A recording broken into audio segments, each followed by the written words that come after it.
Hey, we are in Myerstown, Pennsylvania. We are at the home of Isaac Meyer, who was the founder of Myerstown, who laid the town out in 1768. At that time, it was known as Tulpehocken. This home was originally built by his father-in-law, who was quite a good merchant. Unfortunately, he made some bad investments. I'll pause.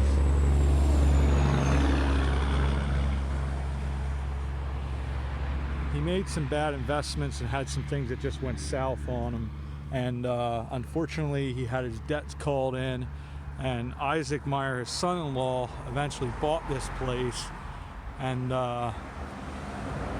this is on the National Registry of Historic Places. And this isn't all. I guess this big part is the original structure, but after he bought this home, it's called the Isaac Meyer Homestead. He bought 250 more acres and then laid out the town, which would eventually be called Myerstown. And he unfortunately did not live a long life. I think he only lived right around 40 years old. He was in town at a local tavern called the Henry Butte House, and an unknown assailant or assassin actually shot him through the front window of the tavern. And at the time, they couldn't find out who it was, and the governor of Pennsylvania, which I believe was one of the sons of William Penn, and at that time it wasn't a state yet, obviously it was still a colony, and he put up, I believe it was a reward of £100 to anyone that could give information that would lead to the capture of this individual who murdered Isaac Meyer. And it was sometime later that the town, I guess they said they felt like a lot of people were already referring to it as Myerstown, but it wasn't until the earliest they saw that it was actually referenced officially as Myerstown was like 1812, but it was probably somewhere between 1770 after he was murdered and somewhere along there. But it's really beautiful place. I'm gonna go over here and you can look in the gardens, but this was, I believe it was in the 1980s. I believe the local community bought, the local government bought the place here, I think 1968, but it was in 1980s when they started to renovate this and bring it back, because it had really fallen apart, and they fixed this up, and they have all kinds of, they have special tours on special occasions, that type of stuff. But it's a really neat place, unique story about Isaac Meyer. He was an individual that was really loved in the community, and the community was really upset about what happened to him. Unfortunately, they never did find who the murderer of Isaac Meyer was, but his legacy lives on in this quaint, beautiful little town. I lived there for about 15 years, but beautiful place. And with that, we're going to go down to the church down in Millardsville. There's a cool story with that as well, and we're going to go down to their old cemetery and view that, and then I'll do a little bit more on Isaac Meyer. So we will see you about town. Hey, we're here in Millardsville, Pennsylvania, right down from Myerstown. This is Tulpehocken Trinity United Church of Christ. This is the cemetery where Isaac Meyer is buried is over there, but I just wanted to quick come over here and talk about this church a little bit.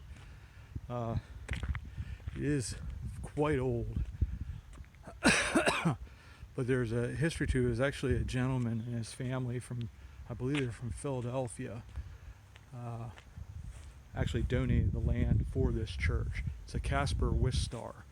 One red rose is annually paid by Trinity Reformed Church to the heirs of Casper Wistar of Philadelphia, who in 1738 gave 100 acres of land for church and school purposes.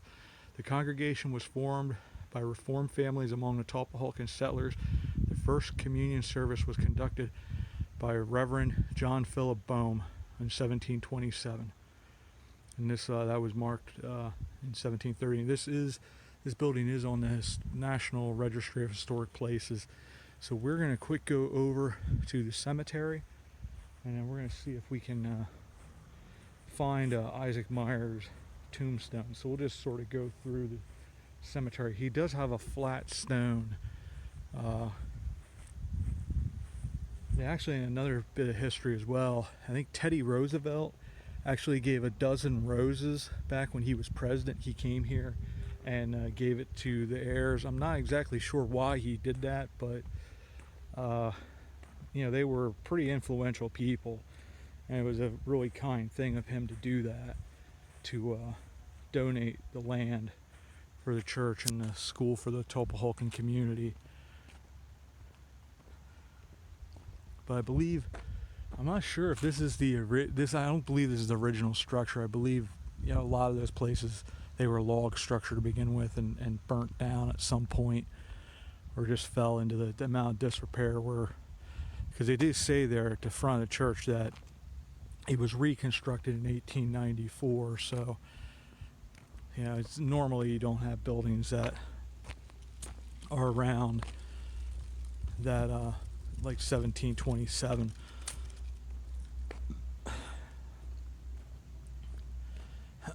Once again, I do apologize. I'm not really feeling my best right now, so the videos are a little shorter right now just because it's what I'm capable of doing. I mean, overall, I'm all right. I just having some different issues right now. It's been a pretty rough year so far. Okay, wasn't sure if that was in or out. Let that go down, and then we will look around because he is supposed to be in here somewhere. Pretty unique old cemetery. And there probably is some areas in here as well where there's people buried throughout the entire place, but it's just a lot of stones get lost over time, or they were flat grave markers, and they just, like I said, they get lost over time. Because you'll see these in a lot of these older cemeteries that they have pretty wide open areas. It's true sometimes too, like say in an area like that is where a church building actually stood. I believe the church has always been over there. I'm not sure exactly, and I know the parsonage that was added at a later time, but that's pretty old structure as well. But there's quite a bit of information on this church, the National Registry of Historic Places. But it really is a beautiful, beautiful church. Just the writing on that stone there is really impressive. Like some of that, like especially like right down there, just look at how intricate that is. Like when this was pure white back in its heyday, wow. I mean, these had to be. There's a couple other more ones over here as well. It's just really unique stones. Have all kinds of different symbols. They're probably Germanic in origin, and these symbols all have meaning. What they are exactly, I mean, I don't know. I got to do more research on that to know. But I'm assuming that was the same stone maker, memorial maker that did those. Really, really pretty stones that stand out.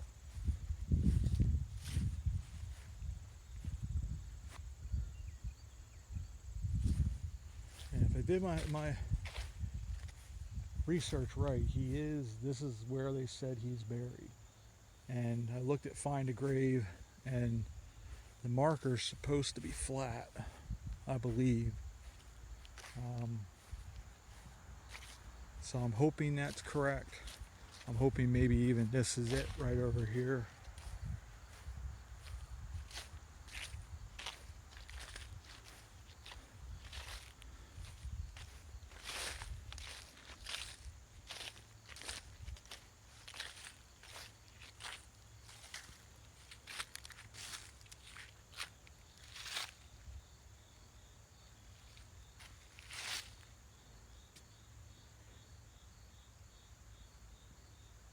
I don't know. This one might not be it because it looks like this is all in German. was like Meyer. I know it is. This is Isaac, because right there it says Isaac Meyer. You can see it there. It's all a layer. What's confusing is everything is like right up against each other. But yeah, Isaac Meyer. He was born 1730. He died 1770. So yeah, this is Isaac Meyer. I got at some point I got to learn like enough German that I can actually. Tell you, man, these gnats are out today. It's like sheesh. But that's Isaac Meyer's grave marker. You know, unfortunately, he was murdered, and they never found out who did it. But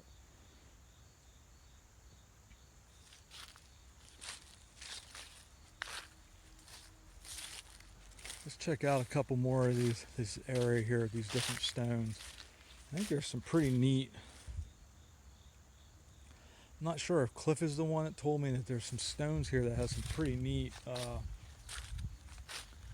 sort of eerie artwork. That was something that was like the old style skull, excuse me, and crossbones. And here is one. These are some of these old ones where they have basically a skull up top, but then the writing is just really. We saw some over there in Schaeferstown, the one stone behind the Wolfensberger that was similar to this. Oh man, geez, these bugs are awful. Flying in my eyes and everything. Sheesh. It's actually not like a gross day or anything like that when you would normally have that, but they were nasty over in Schaeferstown at the cemetery there. And these trees are really pretty. I'm not sure what kind of tree these are, but wow.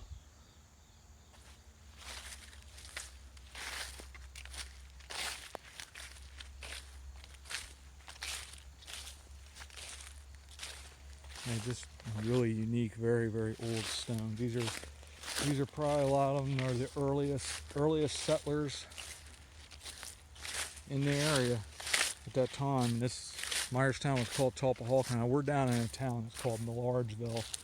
And I believe that is actually named after, it was a man that was a quarryman, and there's a number of quarries in the area that he owned. He built quite the lucrative business doing that. And actually, down near where I'm at right now in Annville, he set up his son to have a quarry there, which eventually became Penzeys Supply, what it is today. But he there's a really neat mansion there. That's cool. There's someone that you can read. Johann. I don't know if that's Smith or the old like German spelling. Once again, a number of Revolutionary War vets through here.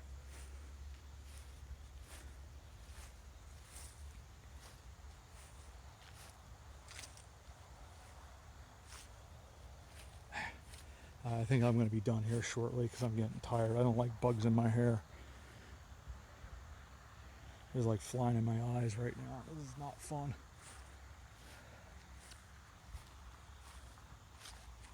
Alright, cool.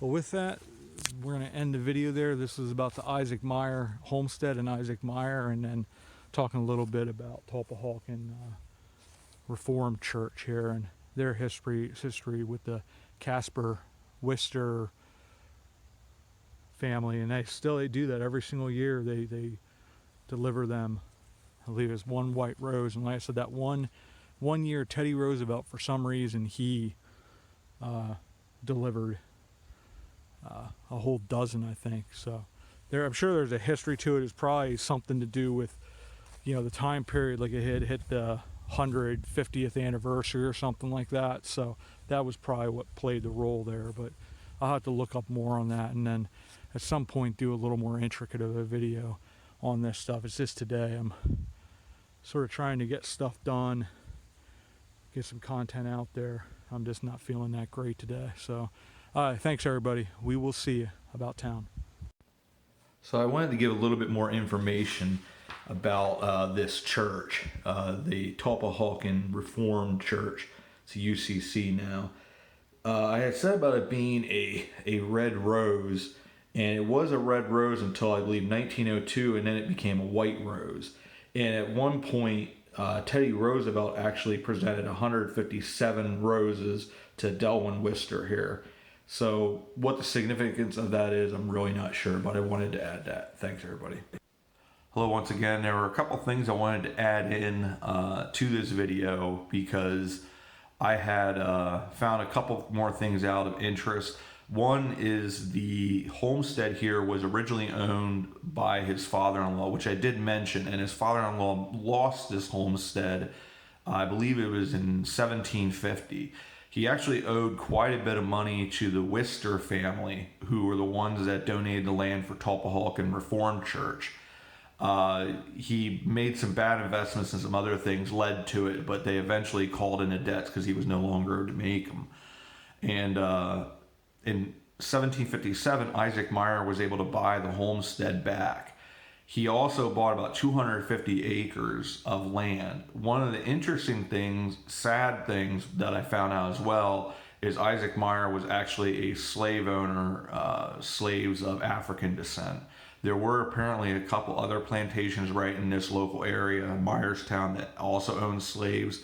Even though slavery was outlawed, we normally think about north of this Mason-Dixon line, Maryland, Pennsylvania border, slavery didn't exist. In fact, it actually did. It was outlawed, the sale of slaves, but there was loopholes put in place that you could still own slaves if you had them before that time. So there were still slaves till as late as 1847. It's a sad part of the history, but it's an unfortunate part of the history, and it should be acknowledged.